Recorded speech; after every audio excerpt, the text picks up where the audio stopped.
Welcome back to our final real estate market update of 2020.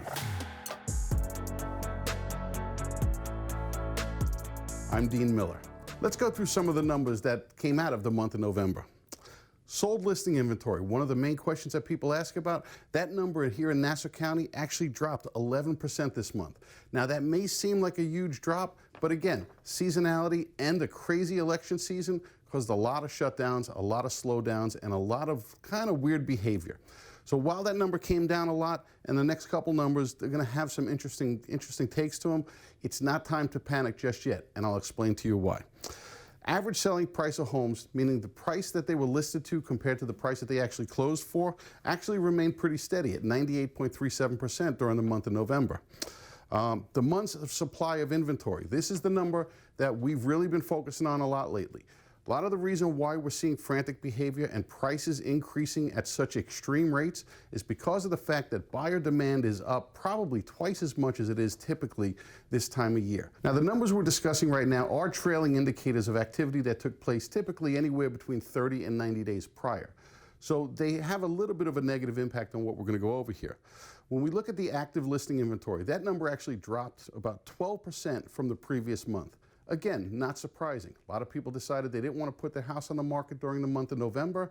With election season happening, there was kind of a slowdown in foot traffic for almost 2 weeks leading up to and just after election as a result of the uncertainty that happened there. Pending transactions actually dropped 34%, meaning 34% fewer homes went under contract into a pending status over the month of October. Again, seasonality definitely played into that. This is not the most active time of the year for the real estate market here in Nassau County, but 34% is a very big jump from October. Again, nothing to panic about, and we'll explain to you why. The month supply of inventory actually has gone up, and that's as a result of the previous numbers that I mentioned to you. Back in October, we had 2.5 months supply of inventory, and here at the end of November, we had 3.2 months. What does that mean? When we talk about the state of the market, what determines a buyer's market versus a seller's market? 6 months inventory is that baseline. We look at it and say, if every single property that's currently on the market today sold at the rate that they've been selling the previous months, it would take 6 months to sell out of inventory if nothing new came onto the market. When that number is below 6%, it is very much a seller's market. The lower the number, the more sellers are in demand. The higher the number, 6 months or more, buyers are in demand. That will typically drive prices down a little bit. So part of the reason why we're seeing such crazy appreciation numbers, and for 2020, we're on pace to exceed 7% in appreciation annually, which is almost double what the normal average is.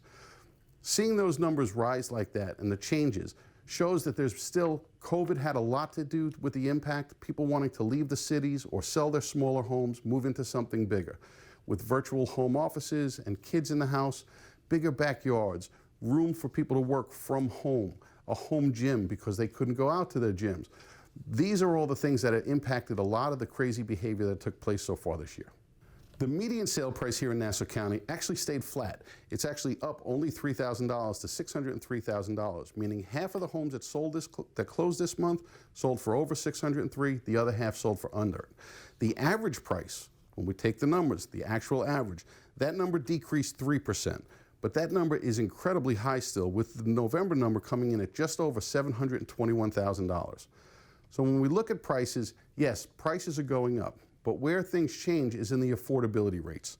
Interest rates actually took another 1% drop last month. All-time historic lows, we're now floating at just over 3% nationally, which means if you have a great credit score, you're going to get an incredible rate. If you have an above average credit score that most lenders will still qualify and lend to, you're still going to get an incredibly leveraged, powerful position to be in to purchase your home. So while the prices are coming up, the interest rates are down. The other thing we have to take into consideration here in Nassau County, we did just see a major tax increase that is affecting most homeowners here in Nassau County. That too will have an impact on your affordability. So here's what I'd like to tell you. If you're looking to buy a home, build your team, prepare, understand the state of the market, but almost just as importantly, understand the state of your own financials. You may make a great living. You maybe think you can afford X amount a month. But in order to truly understand and position yourself to win when the time comes to purchase a home and avoid those crazy bidding wars that are driving prices through the roof, Meet with your lender, meet with your professionals, your attorney, your lender, your home inspector. These are all people you should be speaking to long before you actually get out there and start throwing offers around. Working with a qualified lender, not just your local bank, but somebody who's going to review your personal finances and understand and be able to explain to you what you truly can afford and should, the difference between principal and interest, and taxes, or taxes on top of principal and interest. Things you need to pay attention to. On the seller side, we are still seeing historically low interest rates. As a result, there's huge demand. More and more people are bidding on these houses, and that is pushing prices up. But what we've noticed, especially during the months of October and November, appraisals are not coming in at these crazy high numbers. So understand that getting out of your current home and moving into a new one is going to be a lot of issues that come into play. Appraisals, inspections, tax rates, things that are changing constantly that we have very little control over. If you're thinking about making a move and moving into a bigger home, or possibly a smaller home, or maybe even leaving New York altogether for a change of lifestyle, understand that just because you're putting your house on the market today doesn't mean you need to move tomorrow. We're still looking at 60, 90, you may even be able to get 120 days from the day that you accept an offer to get out, which gives you more than enough time to go look in those new places to find that perfect home for you and your family. And finally, there's actually talk of a bubble again. I want to calm some people's nerves out there and explain to you, we don't see a bubble happening.